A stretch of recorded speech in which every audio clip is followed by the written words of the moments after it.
Mastering high-performing teams with Kirk Peterson, weekly insights and expert strategies to help leadership teams become high-performing teams. Hi, Nick Dalsano here, and it is a pleasure to be joined by a friend of mine, Kirk Peterson, the MD of Performance Shift, or in other words, an expert in high-performing teams and leaders in the workplace. Kirk, welcome. Thanks very much, Dal. Always lovely to be able to sit with you. And we're going to do this for the next 12 weeks, which I'm really excited about. Now, you've got this business, Performance Shift. How long's it been around for? Yeah, well, geez, it's 15 and a half years now.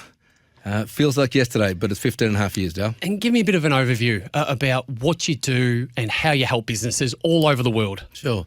So we fundamentally take leadership teams and leaders teams and help them become high-performing teams. And of course, leadership is an integral part of creating a high-performing team, so we upskill leaders at the same time. What got you into this? What did you realise in your 30-odd years of business experience outside of Performance Shift? You thought, hey, something needs to be done. We need to be able to help businesses in a better way. Yeah, I think it's come from my love of sport and business. And I've always been obsessed by the best of the best. So, what do high-performing teams look like? What do high-performing leaders look like? And most of the time, it comes back to mindset. Yeah. I mean, I've grown up in the sporting world, and you always hear at whatever level it may be that you want to be in a high-performing team. Now, I think we have a broad understanding about what that means in sport, but what does that mean in business? How does that look, and how do you help? It's a great question. So we'll go out and get a brief from a client, and they want to create a high-performing team. Yep. And I'll go, so tell me, what's your definition of a high-performing team? And they go, it's a team that's high-performing. And you go, it's not very useful, but thanks anyway. Yep. So basically, we went out about 8 years ago and got some academics to do some worldwide research on what actually is a high-performing team in the workplace. And we came back with some strong research to show us that there are 10 macro pillars. Of that 10, have you been able to identify or feel a trend in the last year or maybe over the course of this business that you said, hey, these are the big ones that businesses struggle with and that you are able to help with?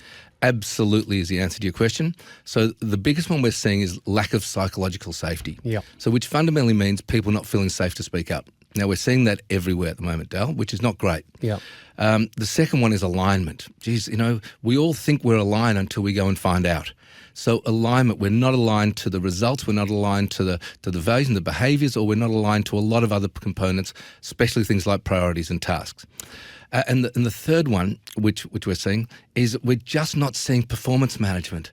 Everyone talks about performance management, but everyone talks about performance managing people out. No. Performance management is a thing to help your people improve. And we're seeing that's a massive void in the business world. Has this not changed over the last decade or so, or is this improving gradually over time? What have you seen? I'm actually seeing it getting worse. Oh, really? Okay. Yeah. I'm seeing the rhetoric getting better. So we all talk about it. We talk about it more. We talk about the importance of psychological safety now. We talk about the need for alignment. We talk about the need for performance management, but we're not doing a good job of it. I love quotes. Yeah. I've always grown up with quotes. You have them on your wall. Often they're sports people. When I was a youngster, it was always a Michael Jordan quote. It'd have to be. But share a quote that you use in business that we can relate to. Yeah. So the biggest quote for me, which I love, is lose your finger and buy a mirror. So what that fundamentally means is stop finger pointing and blaming anyone and everyone around you. And in fact, pull out a mirror and look at yourself first. We get to do this another 11 times. What can we look forward to? One of the things that a lot of people ask us about is what's a manager, what's a leader? So we're going to unpack that next session. Visit performanceshift.com.au and as a first step, take our free mini team assessment to begin unlocking your team's potential. Shift your mindset, shift your performance.